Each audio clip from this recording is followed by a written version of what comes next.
Step into Value Zone Hypermart Patancheru. Hello views, welcome back to our channel. ఈరోజు మనతో ఉన్నారు law of attraction coach Pratyusha గారు. మ్యామ్తో మాట్లాడదాం. Hi ma'am. లా ఆఫ్ అట్రాక్షన్లో బిలీఫ్ సిస్టమ్, మనకుండే సంకల్పానికి ఉండే శక్తి ఏంటి, దాంతో మనం ఎంత మేనిఫెస్ట్ చేయొచ్చు, మనీ అయి ఉండొచ్చు, రిలేషన్షిప్స్ అయినా సరే, మనం ఎంతవరకు మేనిఫెస్టేషన్ చేయొచ్చు అంటారు? సో ఫస్ట్ సంకల్పం అంటే ఏంటంటే ప్రతి మనిషి సంకల్పం లేనిదే బతకలేడు. ఒక సంకల్పమే నీ యొక్క కర్మ నువ్వు లీడ్ చేయడానికి. నువ్వు బతుకుతున్నావు అంటే నీ సంకల్పం వల్లే. నీకు కోరికలు లేదు, ఐఎమ్ డిజైర్లెస్ అంటే నువ్వు ఒక రిషివైనా ఉండొచ్చు. ఇంకా నువ్వు ఆ బాడీ అవసరం లేదు నీకు. You are a dead body. నీకు అవసరం లేదు. నాకు ఏ సంకల్పం వద్దు, నాకు no desires in my life. అలా ఎవరైనా ఉన్నారా వరల్డ్లో? ఎవరైనా ఎతికి చూపించండి డిజైర్స్. ప్రతి ఒక్క సోల్, ఈవెన్ ఒక సిద్ధు కూడా ఈరోజు ఫుడ్ తినడానికి ఒక డిజైర్ ఉంటుంది. ఒక సిద్ధ భిక్ష చేసుకుంటారు, భిక్ష చేసుకుంటూ తింటారు ఒక సిద్ధుడు. ఆ సిద్ధాస్ కూడా మీరు చూస్తారు. ఇప్పుడు ఎక్కడికైనా వెళ్ళినప్పుడు, టెంపుల్స్కి వెళ్ళినప్పుడు మనం చాలామంది కొంతమంది వాళ్ళకు కూడా ఒక డే ఫుడ్ కావాలి. దే హ్యావ్ టు, ఆ బాడీకి ఏదో కావాలి అంటే దానికి ఒక డిజైర్ కావాలి కదా, డబ్బు కావాలి, లేకపోతే ఏదో ఒకటి కావాలి. సో ఒక డిజైర్ లేనిదే ఒక మనిషి జీవించలేడు. ఈ సంకల్పం అనేది చాలా పవర్ఫుల్ అండి.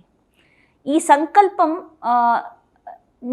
నువ్వు సంకల్పం స్ట్రాంగ్గా, నీ యొక్క సంకల్పం స్ట్రాంగ్గా ఉందనుకోండి.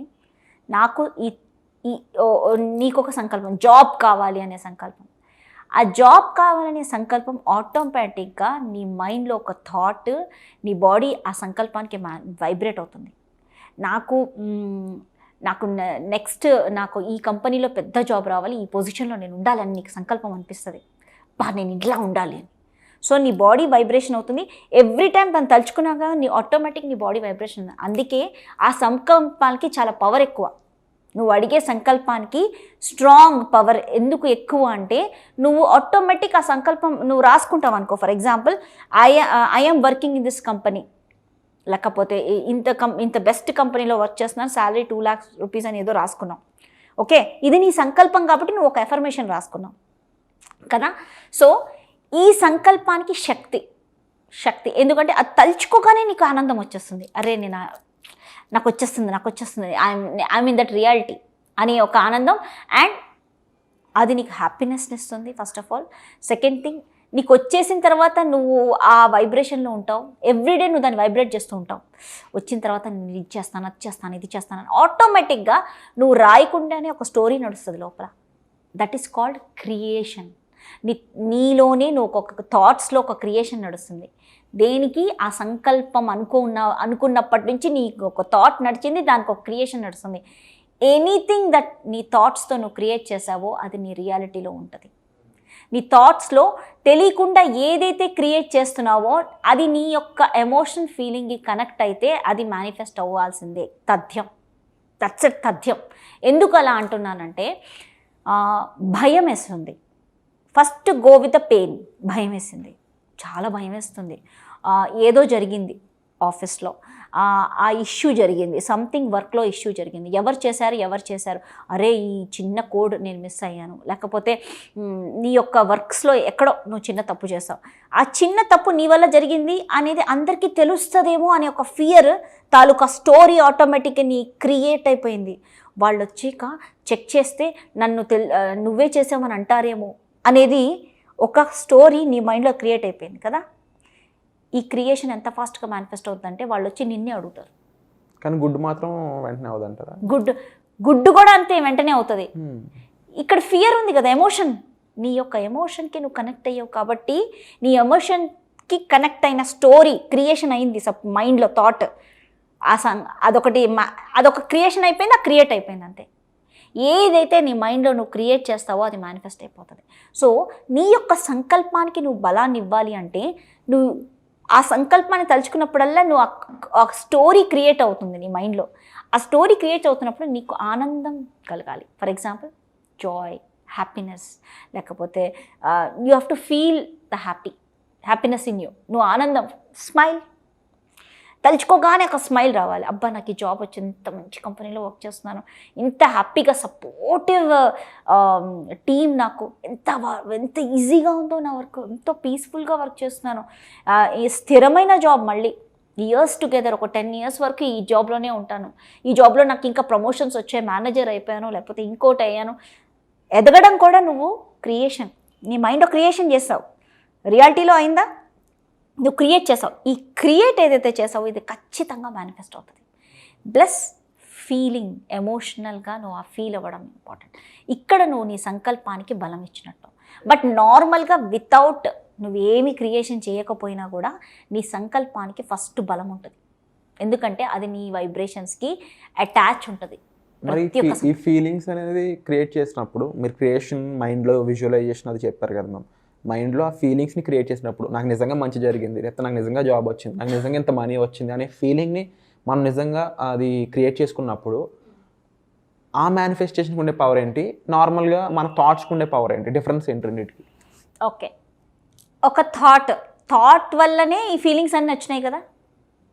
నీకు థాట్ ఏంటి, నాకు జాబ్ కావాలి అనే థాట్, ఈ థాట్ నుంచే ఒక ఫీలింగ్ పుట్టింది, ఈ ఫీలింగ్ వచ్చి రియాలిటీ అయింది కదా. నీ యొక్క థాట్, ఆలోచన, నాకు నా డిజైర్, ఈ థాట్ వచ్చింది, నాకు ఈ జాబ్ కావాలి ఈ కంపెనీలో, థాట్ నుంచి నీకు ఒక ఫీలింగ్ పుట్టింది, తర్వాత డిజైర్ మేనిఫెస్ట్ అయిపోయింది. సేమ్ థింగ్ నీకు ఫర్ ఎగ్జాంపుల్ నీకు థాట్ వచ్చింది, దానివల్ల నీకు భయం పుట్టింది, భయం మేనిఫెస్ట్ అయిపోయింది. నీకు థాట్ వచ్చింది, నీకు ఆనందం వచ్చింది, ఆనందం మేనిఫెస్ట్ అయిపోయింది, హ్యాపీనెస్ మేనిఫెస్ట్ అయిపోయింది. ఫర్ ఎగ్జాంపుల్ ఒక అతను లవ్ ఎమోషన్ గురించి వెళ్దాం మనం. ఒక అబ్బాయి ఏం చేస్తాడు, రాత్రంతా కూర్చుంటాడు, ఒక అమ్మాయిని కలవాలి నెక్స్ట్ డే మార్నింగ్, ఆ అమ్మాయిని ఫ్లవర్ ఇచ్చి ఆ అమ్మాయిని ఇంప్రెస్ చేయాలి. హీ వాంట్ టు ప్రపోజ్, ఒక గర్ల్ని ప్రపోజ్ చేయాలి, ఒక అమ్మాయిని, వాడికి ఇష్టమైన అమ్మాయి అనమాట. ఆ అమ్మాయి కరుస్తుంది. ఇప్పుడు ఆ అమ్మాయిని ప్రపోజ్ చేయాలంటే తను ఏం చేస్తున్నాడని రాత్రి అంతా ఆలోచిస్తాడు. రాత్రి పడుకునేటప్పుడు కూడా తనకు అదే ఆలోచన, హ్యాపీ, జాయ్, ఫీలింగ్, థాట్ వచ్చేసింది, ఎమోషన్స్ ఫీల్ అవుతున్నాడు. నెక్స్ట్ వెళ్ళి ఆ ఫ్లవర్ కూడా అమ్మాయికి ఇచ్చేసాడు, ఆ అమ్మాయి హ్యాపీగా తీసుకుని అతను ఐ లవ్ యూ చెప్పాడు, ఆ అమ్మాయి yeah I'm so feeling happy అని అంటుంది. అండ్ ఈ ఫీల్ అదంతా ఎక్స్పీరియన్స్ చేసేసాడు మొత్తం. అతను మొత్తం ఎక్స్పీరియన్స్ నెక్స్ట్ డే మార్నింగ్ తను నిద్ర లేచినప్పుడు సేమ్ రియాలిటీ జరుగుతుంది. ఎందుకంటే రాత్రంతా తను అదే విజువలైజేషన్ చేస్తున్నాడు, అదే imagine, feel, body is feeling, vibrating with that love ఎనర్జీలోకి వెళ్ళిపోయింది. Love is the highest state of vibration. ఆ లవ్ ఎనర్జీలో అతను ఏమేమి అనుకున్నాడో నెక్స్ట్ డే మార్నింగ్ మేనిఫెస్ట్ చేసేస్తాం. అందుకే లవ్లో ఉన్నప్పుడు ఎక్కువ మిరాకిల్స్ జరుగుతాయి. లవ్లో ఉన్నప్పుడు, ఎందుకంటే చాలామంది అంటే డైలీ లవ్లో ఉండము, ఎవరు లవ్లో ఉండరు, వాళ్ళు లవ్ అనే వైబ్రేషన్లో ఉన్నప్పుడు దే మేనిఫెస్ట్ ఎవ్రీథింగ్. అంటే అప్పుడు బిలీఫ్ సిస్టమ్ కూడా స్ట్రాంగ్గా ఉంటుంది బిలీఫ్ సిస్టమ్. అంటే కొన్ని ఇంకా ఇంపార్టెంట్ పనులు ఉంటాయి కదా లైఫ్లో, ఇప్పుడు ఫర్ ఎగ్జాంపుల్ బిజినెస్ కానీ లేకపోతే మనీ ఎర్నింగ్ కానీ, వాటిలో ఎందుకు అంత ఆ బిలీఫ్ సిస్టమ్ అంత స్ట్రాంగ్గా ఉండదు? నువ్వు బిజినెస్లో ఉన్నప్పుడు నీకు మనీ రావాలి, క్లయింట్ కావాలి, నా సర్వీసెస్ వీళ్ళే తీసుకోవాలనే యాంగ్జైటీ ఉంది, నీకు యాంగ్జైటీ పుడుతుంది, యాంగ్జైటీ మేనిఫెస్ట్ అవుతుంది. నీకు ఏ ఎమోషన్ ఉందో ఆ ఎమోషన్ మేనిఫెస్ట్ అవుతుందమ్మా. పీపుల్ నువ్వేం ఫీల్ అవుతున్నావో ఆ ఫీలింగ్ మేనిఫెస్ట్ అవుతుంది. సో ఈ ఫీలింగ్ని, ఈ ఎమోషన్ని మార్చాలి, దీన్ని రీడిజైన్ చేయాలి. ఈ రీడిజైన్ చేసే థాట్ ప్యాటర్న్స్ రీడిజైన్ ప్రాసెస్ నా సెషన్స్లో నేను చెప్తాను. రేపు మనీ మేనిఫెస్టేషన్ సెషన్లో నేను చెప్తాను. నెక్స్ట్ వీక్ సెషన్ ఉంది, అందులో నేను గైడ్ చేస్తాను ఎలా ఈ ఫీలింగ్స్లోంచి బయటపడాలి. నీ యొక్క థాట్ ప్యాటర్న్, నీ యొక్క సంకల్పానికి ఏ నెగిటివ్ థాట్ ప్యాటర్న్స్ వస్తున్నాయి, ఈ ప్యాటర్న్స్ని రీడిజైన్ ఎలా చేయాలి, దీంతో తాలూకా ఎమోషన్స్ అన్ని కూడా రీడిజైన్ అయిపోతాయి. Wonderful ma'am. సో తప్పకుండా ఈ ఫీలింగ్స్ ఏవైతే ఉన్నాయో ఇది ఒక బిగ్ సబ్జెక్ట్లా అనిపిస్తుంది. బికాజ్ చిన్నది ఒక రాంగ్ ఫీలింగ్ వచ్చింది వెంటనే మేనిఫెస్ట్ అయిపోతుంటుంది.